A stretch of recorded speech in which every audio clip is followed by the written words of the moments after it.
Assalamualaikum warahmatullahi wabarakatuh. Ketemu lagi dengan saya Mutia Trisatya, Esos MSI MSM CT. Gimana kabarnya? Tetap semangat terus ya. Baik, kali ini kita akan bertemu lagi di mata kuliah Manajemen Pemasaran Lanjutan. Kali ini akan membahas tentang perkembangan industri jasa. Pemasaran jasa ini adalah satu kegiatan yang dilakukan produsen atau distributor kepada konsumen untuk menawarkan satu produk di mana produknya itu kita tidak bisa melihat, tidak bisa merasakan, tidak bisa kita dengar, dan tidak bisa diraba juga oleh konsumen. Tapi kita bisa mendapatkan manfaatnya. Mungkin saya sedikit akan menggambarkan apa sih bedanya produk atau jasa ya. Kalau produk itu kan tangible, teman-teman bisa lihat produk. Bisa lihat misalnya kalau kita bicara produk jam tangan, sepatu misalnya, atau mobil, atau handphone misalnya seperti itu. Teman-teman bisa melihat bagaimana wujud fisiknya. Tapi kalau jasa seperti tadi konsepnya itu sifatnya intangible. Hanya bisa dirasakan saja dan kita bisa mendapatkan manfaatnya tanpa kita bisa melihat sebenarnya wujud jasa itu seperti apa. Nah, inilah pentingnya nanti kita bicara bagaimana supaya konsumen pada saat sebelum melihat atau merasakan jasa itu, tapi minimal kita sudah memperkenalkan apa jasa yang kita tawarkan. Bicara mengenai karakteristik jasa, tadi yang pertama adalah intangibility, tidak berwujud jasa itu. Seperti konsep tadi tidak bisa dilihat gitu ya, tidak bisa apa sih bentuknya seperti apa gitu ya untuk jasa. Jadi jasa itu dia intangibility. Kemudian yang kedua karakteristik jasa itu adalah inseparability. Tidak bisa dipisahkan antara produksi dan konsumsinya ini dilakukan secara bersamaan. Misalnya seperti ini, teman-teman datang ke restoran, kemudian pada saat itu kita pesan makanan, ketemu waiters, pesan makanan, lalu menuliskan menu, lalu kemudian waiters itu akan mengirimkan menu pesanan kita ke chef yang ada di kitchen. Mereka akan mengolah pesanan makanan kita, kemudian sudah selesai menyajikan di meja makan kita makan, selesai langsung bayar gitu kan. Itu kita bisa lihat. Produksinya pada saat chef itu mengolah makanan, konsumsinya kita makan makanan tersebut. Nah itu, jadi di mana jasa ini dia inseparability, tidak terpisahkan. Kemudian variability, tadi karena berkaitan bahwa setiap orang yang mendeliverikan jasa itu punya standar yang berbeda-beda, jadi bisa bervariasi. Misalnya kita akan merasakan perbedaan pelayanan ketika masuk di customer service A. Kemudian kita akan dilayani dengan customer service B. Kita akan merasakan perbedaan pelayanan ketika kita dilayani oleh customer service A dan customer service B. Karena masing-masing punya karakter sendiri, punya personalisasi sendiri pada saat mendeliverikan jasanya tadi gitu. Dan yang terakhir karakteristik jasa ini adalah perishability, tidak tahan lama. Jadi jasa itu ketika tidak digunakan ya dia akan berlalu begitu saja gitu. Jadi itu tidak tahan lama, perishability untuk karakteristik jasa yang terakhir. Jenis pemasaran jasa kalau kita lihat dari sisi berdasarkan segmen pasar. Berdasarkan segmen pasar itu jasa, ada jasa kepada konsumen, ada jasa kepada organisasi atau perusahaan.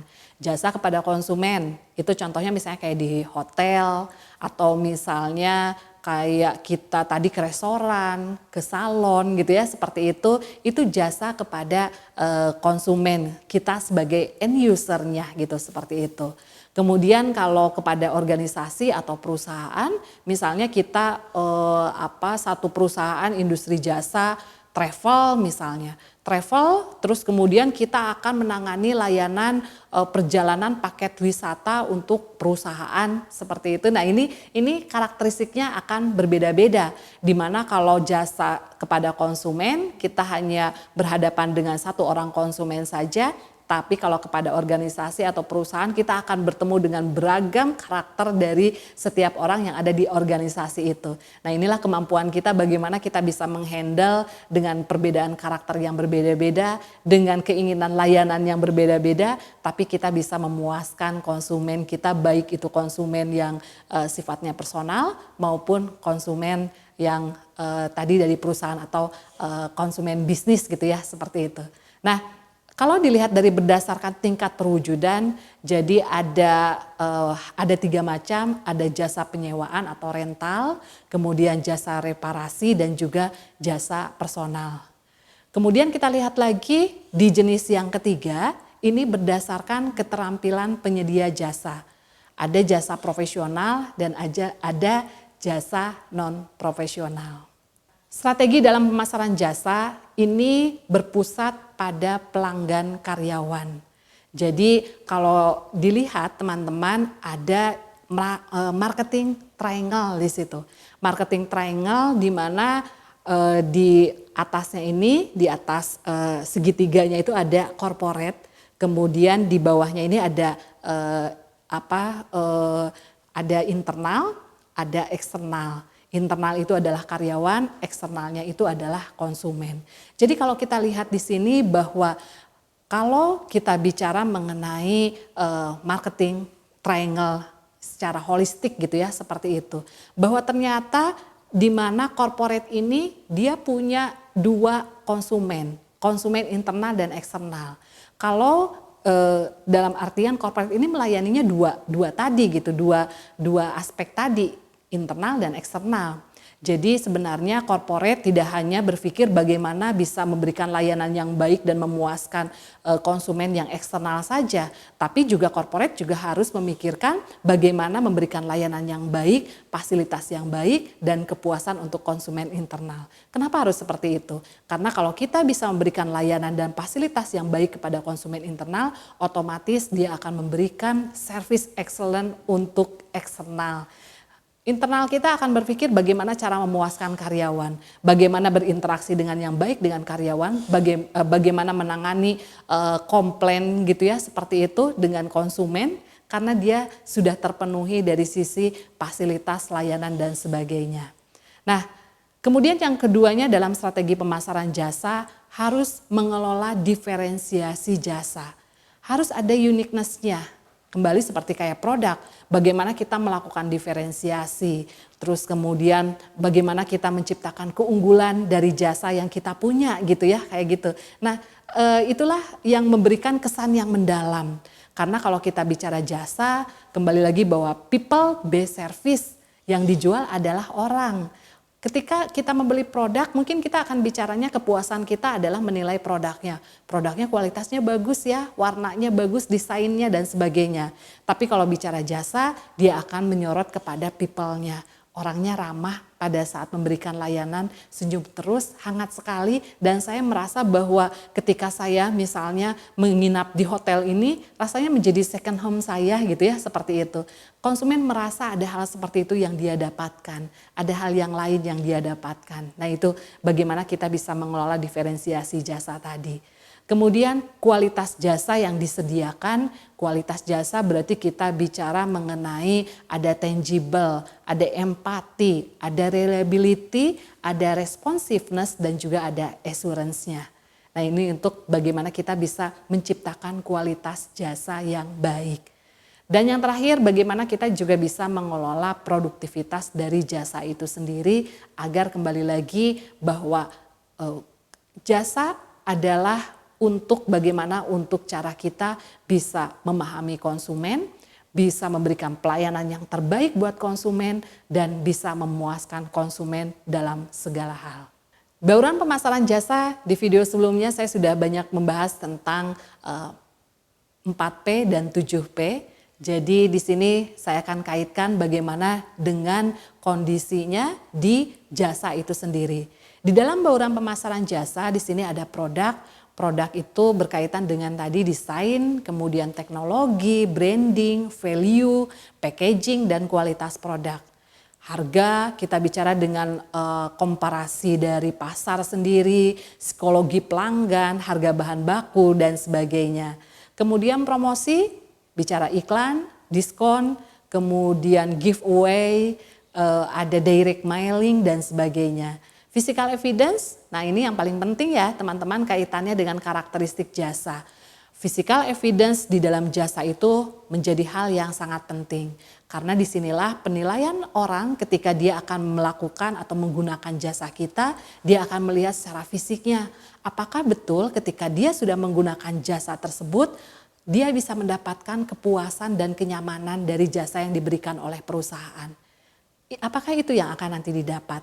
Nah, dia akan melihat dari sisi physical evidence-nya, dari fasilitas perusahaan, dari desain interior gitu. Jadi kenapa restoran-restoran yang dibuat misalnya kalau bisa tematik ya, desain interiornya sangat menarik sehingga orang bisa lebih nyaman melihat lihat desain interiornya, apalagi sekarang konsep-konsep interior itu yang bahasanya adalah Instagramable gitu ya, dimana orang-orang itu kan sekarang kalau misalnya kayak masuk ke restoran atau apa ngelihat suasananya yang unik, menarik, dia tinggal bisa capture foto, selfie, kemudian upload di medsosnya, kemudian dia akan menuliskan lokasinya ada di mana.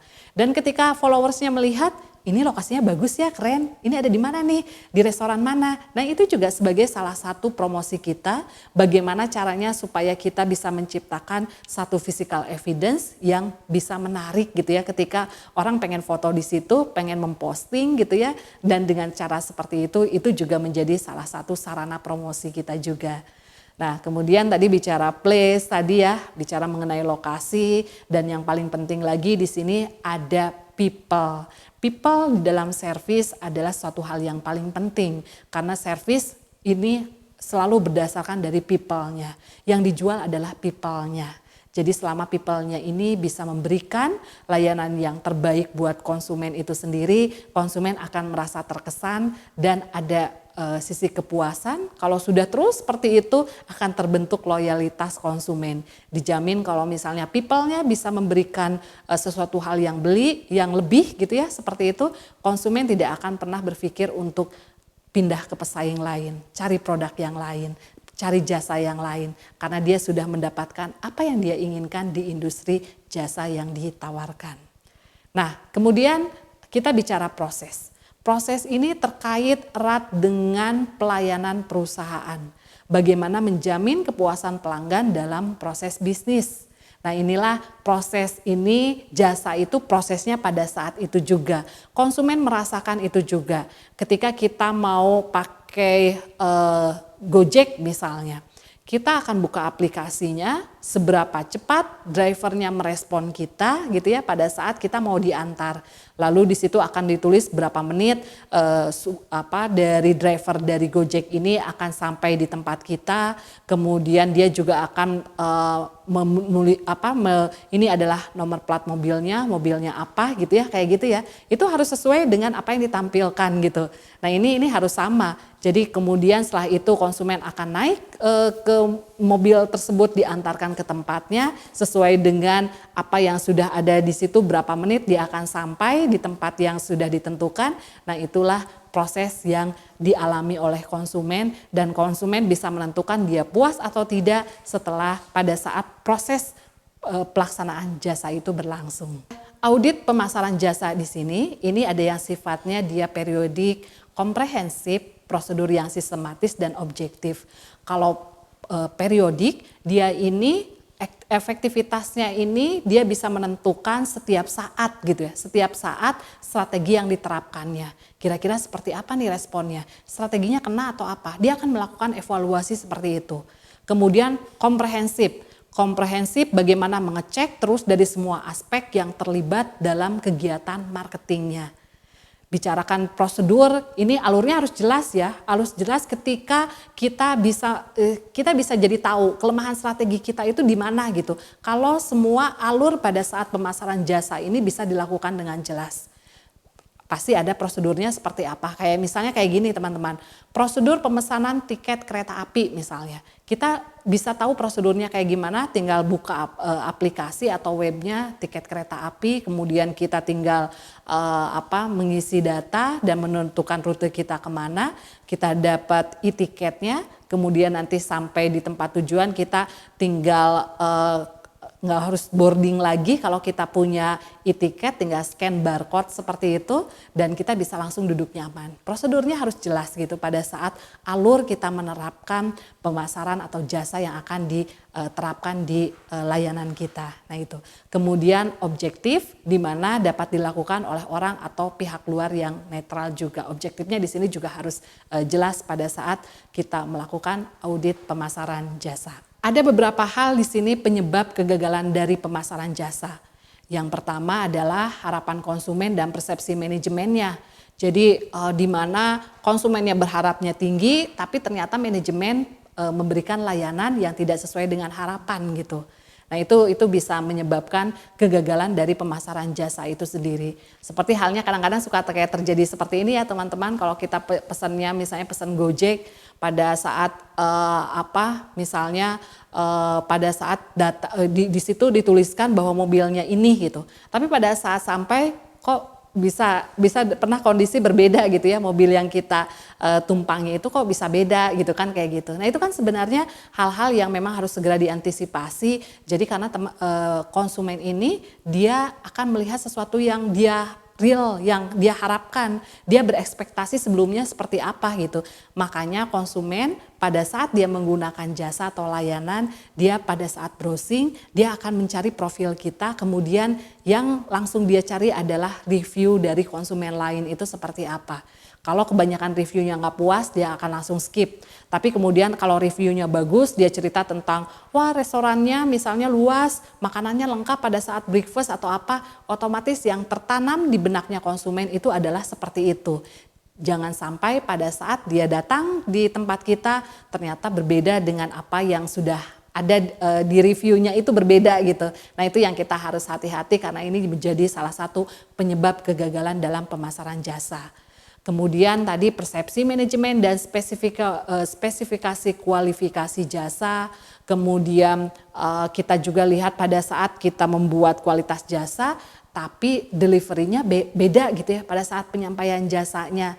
Kita lihat misalnya tagline-nya atau misalnya profil konsumennya, profil dari karyawan itu sendiri pada saat menyambut konsumen ini dengan ramah dan sebagainya. Dan kita membayangkan suasana yang sangat hangat dan nyaman, tapi pada saat datang ke sana ternyata konsumennya nggak dapat apa-apa. Nah itu yang harus kita antisipasi bahwa inilah salah satu poin penyebab kegagalan pemasaran jasa yang betul-betul kita harus perhatikan dan harus diantisipasi sehingga konsumen dalam kondisi tetap dia merasa puas dengan layanan yang sudah diberikan. Baik, terima kasih teman-teman. Bagaimana topik kita hari ini tentang pemasaran jasa, semoga memberikan hal-hal yang baru juga, pemahaman yang baru juga tentang apa itu konsep dari pemasaran jasa. Terima kasih, sampai jumpa di video selanjutnya dan salam semangat.